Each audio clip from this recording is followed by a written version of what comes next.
Bienvenidas a Caóticas Brujas, el podcast donde Edith Oropesa y Maricruz Pineda conversaremos sobre brujería, prácticas esotéricas y rituales mágicos, vistos como senderos hacia el autoconocimiento, la sanación, el empoderamiento y la libertad. En pleno siglo XXI, las antiguas artes oscuras han retornado y están más vigentes que nunca.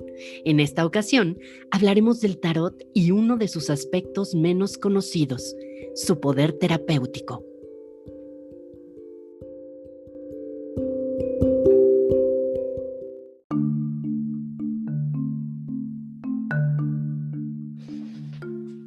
Cerrar ciclos y superar duelos, ir en pos de nuestros sueños, salir de la zona de confort, mantener a raya lo tóxico, romper patrones destructivos o construir nuestra mejor versión son algunos de los objetivos que nos llevan a buscar ayuda terapéutica.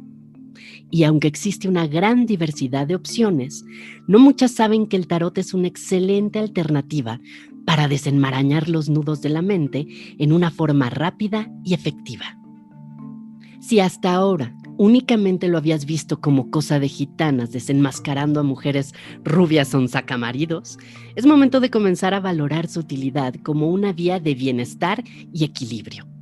Porque más allá de su dimensión adivinatoria, el tarot también es una sólida vía de trabajo psicoterapéutico. Y aunque tal afirmación suele provocar cabezas moviéndose con desaprobación, cejas levantadas y expresiones de escándalo, antes de cualquier descalificación a priori, hay que entender cómo y por qué funciona. Resulta que las 78 cartas que conforman el mazo guardan información clave acerca de la vida. Ellas describen a detalle las circunstancias que nos rodean, los retos y las enseñanzas que enfrentamos, los resultados de las decisiones que tomamos, nuestra oscuridad y nuestra luz. Los planos emocional, material, físico e intelectual, las tramas que vivimos, los arquetipos que nos guían y la gama de emociones que experimentamos también están retratadas. Por eso es que se dice que el tarot es como la Lef de Borges, un punto que contiene el totus de la experiencia humana. Así, teniendo las cartas como mapa de ruta, es posible abordar nuestro desorden interno, reconociéndolo, clasificándolo y reordenándolo, dimensionando y jerarquizando las situaciones, adquiriendo recursos, identificando metas.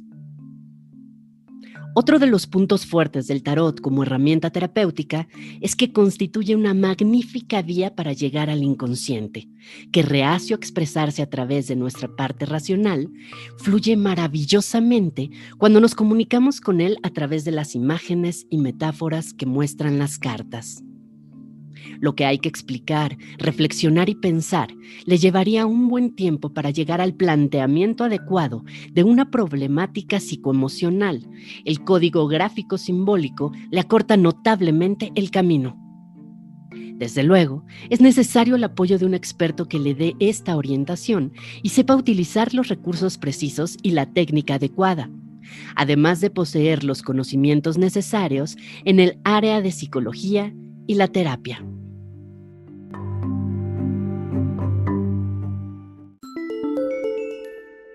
Nos da muchísimo gusto que estén con nosotras en un episodio más de Caóticas Brujas.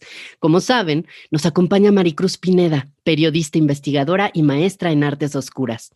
Empezamos con este episodio número 3, el tarot y su poder terapéutico. Edith, querida, un gusto saludarte a ti y a nuestro caótico aquelarre. Espero que estén muy bien. Y bueno, pues yo muy contenta de estar en este episodio, como en todos, pero en el que vamos a tratar de uno de los temas que verdaderamente me apasionan en la vida, que es el tarot. Y el tarot visto desde su vertiente terapéutica, que no es muy conocida. Yo al final del episodio espero haberles transmitido un poco de la utilidad de este instrumento como herramienta de evolución, de superación y de autoconocimiento. Maricruz, ¿cuál es el origen del tarot? El tarot, antes de hablarte de su origen, te describo lo que es. El tarot es un mazo de 78 cartas. Están divididas en 22 arcanos mayores o grandes secretos. Estas 22 cartas describen las situaciones que experimentamos en nuestro paso por la vida. Por ejemplo, tenemos la estrella, que nos habla de las ilusiones, el colgado, del sacrificio, el diablo, de las obsesiones, el loco, de los nuevos comienzos, y en fin, vamos a encontrar que cada una de ellas nos describe algún tema fundante. Después tenemos las 56 cartas que corresponden a los arcanos menores y que son básicamente los palos de las copas de las barajas como la francesa o la española que conocemos. Es decir, hay copas, espadas, oros y bastos más la familia real, el rey, la reina, el paje y el caballo. Estas 56 arcanos menores nos complementan la información esencial dada por los 22 arcanos mayores. Así que tal y como lo decías al inicio, en conjunto, el tarot es un manual de vida que describe la totalidad de la experiencia del ser humano. Ahora, ¿de dónde surge? Bueno, pues esto es incierto. Se sabe que en el siglo IV y V, probablemente de Medio Oriente o quizá de la India, comienzan a circular cartas que son básicamente juegos de azar y que son el antecedente de los palos, ¿no? De los que mencioné. Y aunque si bien eran un entretenimiento para las clases populares y después para las clases altas también, una traslectura de ello nos revela que estas cartas describían cosas más importantes, como por ejemplo nos hablaban de las clases sociales, el contexto histórico, las ideas políticas a nivel simbólico, desde luego. Pero fue hasta el siglo XV que en Italia surge algo llamado el juego de triunfos, que son fundamentalmente los arcanos mayores. Estos arcanos mayores, de los cuales, bueno, se conservan algunas cartas en algunas universidades o bibliotecas y que básicamente eran pues unas obras de arte encargadas por las familias poderosas, con el paso del tiempo se popularizaron, se integraron, se fusionaron con las otras cartas y así surge en Italia el tarocchi, en Alemania el tarot y en Francia el tarot. No se sabe con certeza cuándo el tarot toma su carácter oracular. Sin embargo, sí podemos saber que el gran auge viene en el siglo XIX y XX con muchos ocultistas que comenzaron a estudiar, a especular, a investigar sobre su verdadero origen. Entonces, de ahí surgen también ideas, hipótesis de que el tarot en realidad pues, se desarrolló a partir de las sociedades secretas en el Antiguo Egipto, que contenía las enseñanzas del mítico Hermes Trismegisto, que representaba una suerte de iniciación de los grupos cátaros o que contenía elementos de la Kabbalah, que es la rama esotérica del judaísmo. Entonces, bueno, se comenzó a manifestar un gran interés por el tarot, pero su verdadera consolidación, digamos, se dio en 1900, cuando el ocultista Arthur Edward White le encarga a la señorita Pamela Coleman Smith la creación de un nuevo tipo de tarot. Así surge el tarot Rider, que es un tarot precioso, que es un tarot que es el más conocido, es el tarot con el que inicia la gente su enseñanza, su aprendizaje al respecto, y que bueno, pues nos conecta, digamos, es la manera moderna de conectar con el tarot, y gracias a él, bueno, su carácter oracular o adivinatorio se consolida, y es básicamente el tarot que conocemos hasta nuestros días.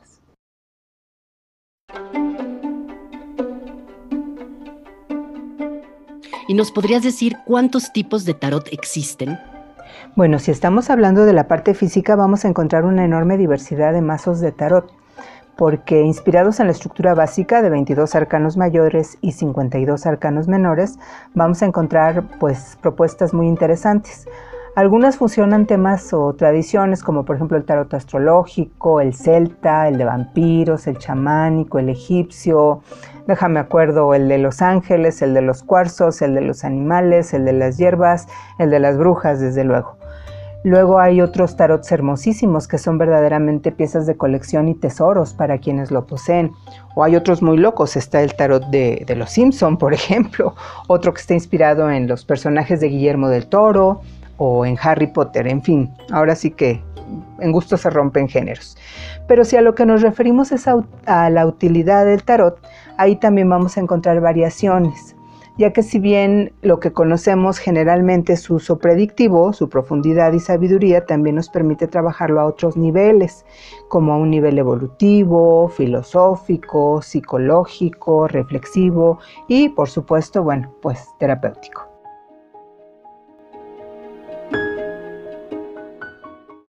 Pero veamos, ¿el tarot puede predecir el futuro? Edith, la pregunta es hermosa, retante e imprescindible en un programa como Caóticas Brujas, en donde siempre estamos buscando nuevas explicaciones.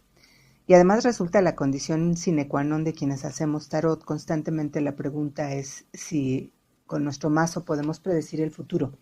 Y bueno, pues yo respondo que para ello primero hay que desmontar lo reduccionista que puede sonar el cuestionamiento y trasladarnos a terrenos más inteligentes y complejos. De entrada, yo te podría decir que sí, que sin lugar a dudas, el tarot es capaz de predecir el futuro, de anticiparse a ciertos hechos y plantear escenarios más que probables. Pero hay que entender por qué y cómo. Contexto. A ver. Quien haya estudiado literatura sabrá que solo existe un número limitado de tramas en el mundo. Planteadas por los griegos, estas solo se han ido replicando una y otra vez. Tenemos, por ejemplo, los amantes separados, el hijo perdido, el viaje del héroe, el sacrificio de una madre, la llegada del monstruo. No importa si es en la gran literatura o en el pasquín semanal. La forma puede cambiar muchísimo, pero el fondo es el mismo. Ahora, el tarot conoce estas historias y sabe en qué sentido se van a desarrollar dependiendo de factores como las decisiones que se tomen, los caminos que se elijan, las cuestiones que las estén rodeando. Pero estas circunstancias en realidad no dan pie a tantas variables. Al final somos seres humanos que presumimos de libre albedrío y que sin embargo, sin darnos cuenta la mayor parte de las veces, lo que estamos haciendo siempre es, repetir guiones, seguir mandatos, copiar narrativas. Además, otro factor importante es que normamos nuestras vidas a través de arquetipos, que también están contemplados en el tarot. Recordemos que los arquetipos son modelos internos que habitan en el inconsciente colectivo y nos impulsan, nos condicionan, nos provocan a tomar ciertos roles, como por ejemplo la guerrera, la doncella, la bruja, la villana, la esposa, etc. Carl Gustav Jung, el gran psiquiatra suizo, se interesó en el tarot porque le permitió identificar y clasificar la conducta humana. Gracias a ello, él pudo desarrollar muchas de sus teorías, la teoría de los arquetipos. Ahora, hay otro tema interesante, la sincronicidad. ¿Por qué sale una carta y no otra? ¿Por qué sale justo la carta que necesitamos del consejo, la que describe la situación, la que se refiere a cosas que pasaron, etcétera? Bueno, hay que entender que una buena sesión de tarot implica la conjunción de una serie de energías, tanto del consultante como del tarotista, mismas que al alinearse desencadenan la aparición de fuerzas sutiles y a su vez detonan la aparición del principio de sincronicidad, concepto también ampliamente trabajado por Jung. El tarot materialista, esta sincronía es como un puente, ¿no? Es el instrumento que nos permite que la cosa necesaria mache con la otra cosa necesaria. Pero nada que ver con sacar cartas a destajo, ¿no? Y sí con vivir una experiencia trascendente y sagrada, no en un sentido religioso, sino en el sentido de dejar de lado lo mundano, lo material, lo comprobable, conocido y tangible, para dar paso a las cosas del alma. Solamente así, desde esta perspectiva, desde este respeto, desde esta sacralidad, el tarot desplegará su magia.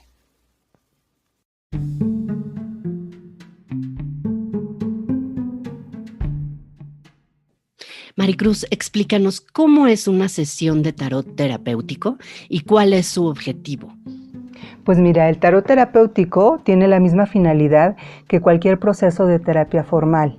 Es decir, no se enfoca en la parte adivinatoria ni predictiva, sino en el abordaje de la problemática que aqueja al consultante con miras a hallar alternativas de solución, ayudarlo a desarrollar diferentes enfoques, encontrar los puntos ciegos de sus conflictos, generar recursos, establecer límites, definir metas, cerrar ciclos y en general llevarlo a un mejor sentir, ser y estar. La diferencia es que aquí contamos con una valiosa herramienta para cortar el camino, o sea, nuestro mazo de tarot. A ver, desde lo racional es difícil poder accesar con rapidez a las profundidades del inconsciente, que es donde se halla gran parte del material con el que tenemos que trabajar en un proceso terapéutico. ¿Qué pasa? La mente consciente se defiende con prejuicios, pone pretextos, teme ser juzgada, le cuesta nombrar las cosas, no le encanta entrar en contacto con sus emociones, en fin. en la mayor parte de las terapias tiene que pasar necesariamente un tiempo para poder vencer estas resistencias de la mente consciente y comenzar a abrir esas como capitas de cebolla y poder llegar al núcleo del asunto. En cambio, cuando trabajamos directamente con el inconsciente, cuando vamos a él, es más fácil y rápido definir el problema y abordarlo y trabajarlo, manejarlo. ¿Qué pasa? La mente inconsciente se entiende con metáforas y metonimias, con imágenes, sensaciones y percepciones, pues son sus códigos. Y justo el tarot constituye un lenguaje de símbolos que se comunica y entiende con nuestra parte inconsciente. Entonces, el proceso de tarot terapéutico permite accesar de inmediato a donde está el material de trabajo y bueno, con ello se gana tiempo y se vencen resistencias.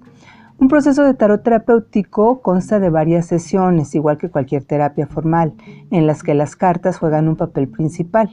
Estas cartas nos van dando dirección y también guía, son como una suerte de brújula.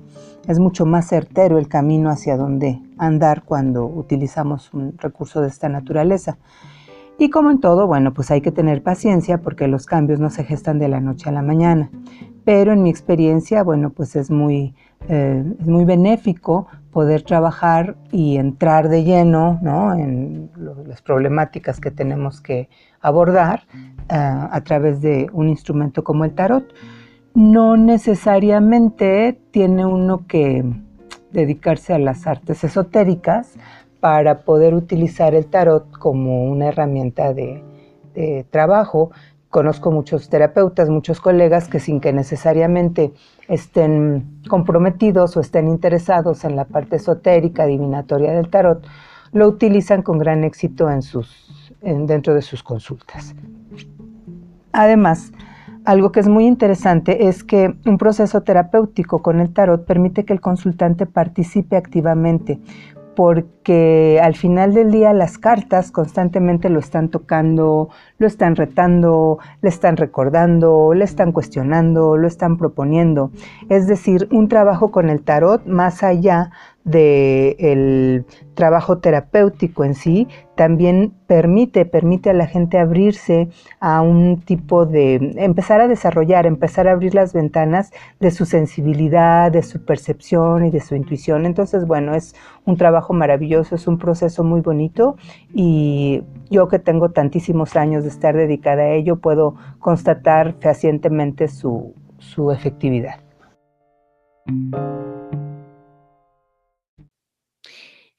¿Y quién puede dar una sesión de tarot terapéutico?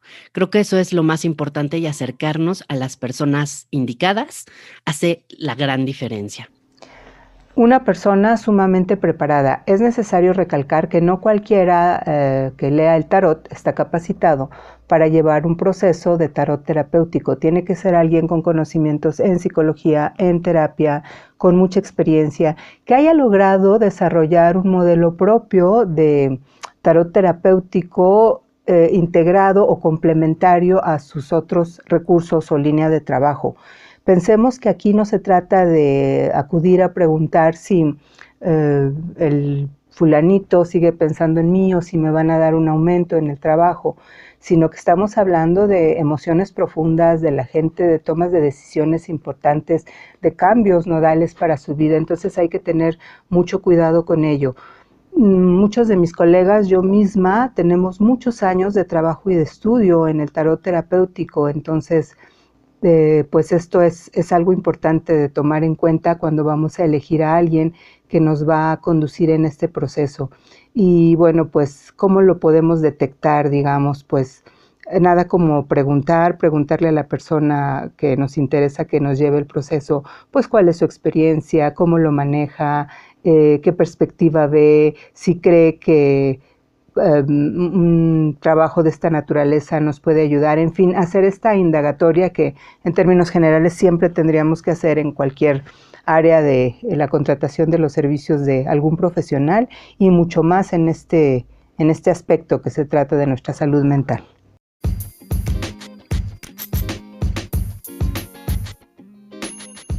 Esto fue Caóticas Brujas. Muchas gracias por estar con nosotras y mientras tanto encuéntranos como Caóticas Brujas en Facebook e Instagram.